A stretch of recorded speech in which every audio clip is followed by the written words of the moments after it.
کہ ہمیں اسلام کے برحق ہونے کا یقین بہت ہے. وجہ اس کی ہے کہ جیسے صحابہ نے بہت زیادہ دلائل دیکھے تھے نا نبی کے سچے ہونے کے, آپ کہہ سکتے ہیں ہم نے تو وہ دلائل دیکھے نہیں, ہم نے اس سے زیادہ دیکھ لیے ہیں.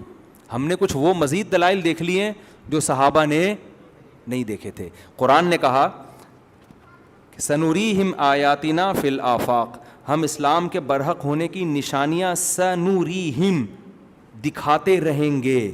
جتنی نشانیاں آج یہ لوگ دیکھ رہے ہیں نا, قرب قیامت جیسے جیسے قیامت قریب آتی رہے گی ہم یہ نشانیوں پہ نشانیاں مزید ان کو دکھاتے رہیں گے. کچھ نشانیاں اسلام کی ایسی ہیں برحق ہونے کی جو صحابہ نے نہیں دیکھی تھی, وہ آج ہم اپنی آنکھوں سے دیکھ رہے ہیں. آپ کہہ سکتے ہیں مفتی صاحب وہ کون سی نشانی ہے بھائی, آپ نے کوئی پہاڑ کو سے اونٹنی نکلتے ہوئے دیکھ لی ہے کیا ہے بھائی, یا آپ نے کسی سمندر کو 2 ٹکڑے ہوتے ہوئے دیکھ لیا ہے؟ بہت ساری نشانیاں ہیں. سرے 10 2 نشانیاں تو میں آپ کو بتاتا ہوں. ایک نشانی وہ جس کا کوئی سائنسی لاجک نہیں بنتی, جس کو معجزے سے تعبیر کیا جاتا ہے, اور ایک نشانی وہ جس کا نبی کی تعلیمات سے تعلق ہے. ایک شخص جو امتی ہو, نہ لکھنا جانتے ہو نہ پڑھنا جانتے ہو, انہوں نے جو سسٹم بنا کے دیا نا انسانیت کی نجات کا, خدا کی قسم آپ جتنے سسٹم آج پڑھ لو, کوئی سسٹم اسلامی نظام کے مقابلے میں کھڑے ہونے کے لیے تیار نہیں ہے. 2 اور 2 4 کی طرح اسلام کی برتری ہر حکم پہ واضح ہو رہی ہوتی ہے. وراثت کا نظام, نکاح طلاق کا نظام, سزاؤں کا نظام, اچھائی اور برائی کی جو ڈیفینیشن اسلام کرتا ہے, ایک ایک چیز.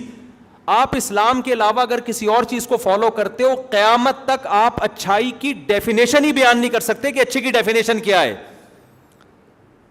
سمجھ میں آ رہی ہے بات؟ اچھائی کی ڈیفینیشن کیا ہے؟ ساری دنیا کے سارے ماہرین مل کے بیٹھ جائے نا کہ ہم اچھا بننا چاہتے ہیں, سب سے پہلے سوال ہوگا اچھے کی ڈیفینیشن کیا ہے. کوئی ایک ماہر, کوئی 2 آدمی بھی متفق نہیں ہو سکیں گے کہ اٹ از کالڈ اچھا. تو ایسے کلچر کو فالو کرنا جس میں آج تک اچھے کا پتہ ہی نہیں کہ اچھا کہتے کس کو ہیں, تو میں وہاں جا کے سر کیوں ماروں اپنا جا کے بھائی. اور جن لوگوں نے اچھے, جن مذہبوں نے اچھے کو ڈیفائن کیا کہ اٹ از کالڈ اچھا, تو وہ ڈیفینیشن سے پتا چلتا ہے کہ جو سب سے گندا تھا اٹ از کالڈ اچھا. آپ میلے کو کہہ رہے ہو صاف, اور صاف کو کہہ رہے ہو میلا. جس کے منہ سے بدبو آ رہی ہے, اسمیل آ رہی ہے, کہتے ہیں نیٹ کلین کی ڈیفینیشن یہ ہے. جو سب سے زیادہ بد تہذیب ہے, تہذیب کی ڈیفینیشن اس پہ سب سے پوری اتر رہی ہے. یہ تو ایک الگ ٹاپک ہے, اس پر میں کئی بار بیان کر چکا ہوں کہ کتنا ہے ہی نہیں بھائی, اسلام کے علاوہ کوئی آپشن ہی نہیں ہے. آپ پیغمبر کا وراثت کا نظام اٹھا کے دیکھ لو یار, آج تک امریکہ ایسا قانون نہیں وضع کر سکا کہ مرنے کے بعد کس کو کتنا حصہ ملنا چاہیے. ان کے ہاں کیا لا ہے بھائی, جس کو دے دو, تو جس کو تو کتے کو دے دو. پھر آپ یہ قانون ہے, اس کو لا کہتے ہیں یار. انسان کی وراثت کس کو مل رہی ہے؟ بیٹے کو نہیں مل رہی, بیوی کو نہیں مل رہی, کس کو مل رہی ہے؟ کتے کو. یار یہ کوئی قانون ہے؟ یہ مجھے بتاؤ. شراب لیگل ہے, یہ کوئی قانون ہے؟ شراب پینے والا برا ہی نہیں ہے اس سوسائٹی میں. اگر برا ہوتا تو انلیگل ہوتی نا بھائی, برائی تو انلیگل ہوتی. شراب بری نہیں ہے, زنا برا نہیں ہے, ہومو سیکسولیٹی بری نہیں ہے, وسیم سے شادی کر رہا ہے, ستار غفار سے شادی کر رہا ہے.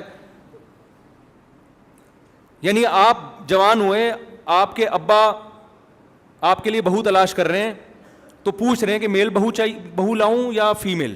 بیٹا تم کس میں دلچسپی رکھتے ہو؟ یہ ہو جائے گا ابھی 40-50 سال کے بعد. ابھی تو تھوڑا وہاں بھی احتجاج ہو رہا ہے, پر 40-50 سال میں ابھی تو ہم اس کو رو رہے ہیں کہ ابا ہی نہیں ہوتے, ٹھیک ہے نا.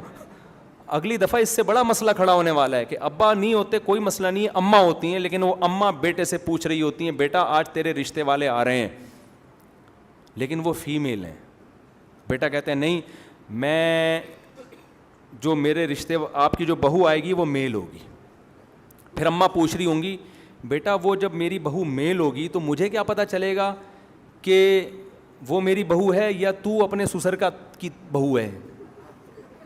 داماد کون ہوگا اس میں, بہو کون ہوگی, کو پتہ چلے گا؟ عجیب سی چیزیں یار. یہ تو گدھے گھوڑے والا کام ہو گیا کہ نہیں ہو گیا؟ یہ تو میں ابھی, میرا ٹاپک نہیں ہے, ورنہ اس پہ 1 گھنٹہ بیان ہو سکتا ہے. بھائی تہذیب کی ڈیفینیشن ہی نہیں ہے, اور جن کے پاس ہے دوسرے جو مذاہب ہیں وہ غلط ہے. وہ نیچر کو اپیل نہیں کرتی. نیچر کہتی بھائی یہ نہیں ہے, یہ نہیں, یہ برائی ہے. یہ تو آپ کے پاس میرے بھائی اسلام کے علاوہ کوئی بچا ہی نہیں ہے. اللہ نے 1400 سال پہلے جو مذہب آیا تھا 1400 سال بعد وہ چیلنج کر رہا ہے. اگر پیغمبر معاذ اللہ جھوٹے نبی ہوتے, خدا کی قسم ایسا مذہب لے کر آتے کہ ایسا مذہب لا ہی نہیں سکتے تھے, وہ خود گڑ ہی نہیں سکتے تھے, جو اتنی سائنسی ترقی کے بعد بھی چیلنج کر رہا ہو کہ معاشرے کی نجات میرے سسٹم کے علاوہ کسی اور سسٹم کے پاس ہے ہی نہیں ہے.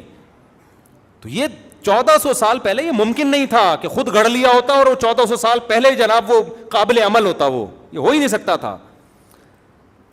آپ 1400 سال پرانی تحریکیں اور کتابیں اٹھا کے دیکھو نا, نہ الف کا پتہ نہ بے کا پتہ.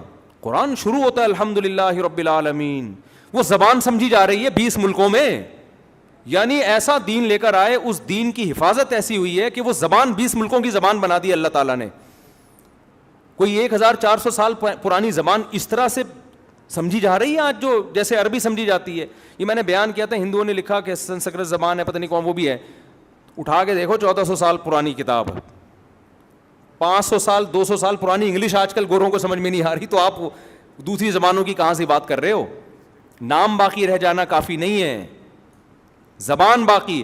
آج اگر محمد صلی اللہ علیہ وسلم کے والد حضرت عبداللہ دنیا میں آتے ہیں, پوری 1 گھنٹے بات کریں گے نا, کروڑوں لوگ اس بات کا ایک ایک حرف سمجھ رہے ہوں گے کہ آپ کہہ کیا رہے ہیں. سمجھ میں آ رہی ہے بات؟ 1400 اس زبان کو محفوظ کر دیا, اس کتاب کو محفوظ کر دیا, ان احادیث کو محفوظ کر دیا, اس لا کو حفاظت کے لحاظ سے بھی کنفیوژن نہیں ہے. اور نظام آج چیلنج کر رہے ہیں کہ اس جیسا نظام دنیا میں کسی کے پاس نہیں ہے. اور کن کن شعبوں میں نبی نے تعلیمات دی ہیں. ایک ایک اسلام کے قانون کو اٹھا کے اگر آپ کمپیئر کرنا شروع کر دیں, شروع میں ہو سکتا ہے آپ کو لگے کہ یہ صحیح قانون نہیں ہے. جب آپ ڈیبیٹ کرتے ہیں نا کسی غیر مسلم سے, تو یا تو وہ ضد پہ اترے گا, یا بھاگ جائے گا, یا وہ اسلام قبول کرے گا. 3 آپشن کے علاوہ اس کے پاس کوئی آپشن نہیں ہو, کوئی ٹھہر ہی نہیں سکتا.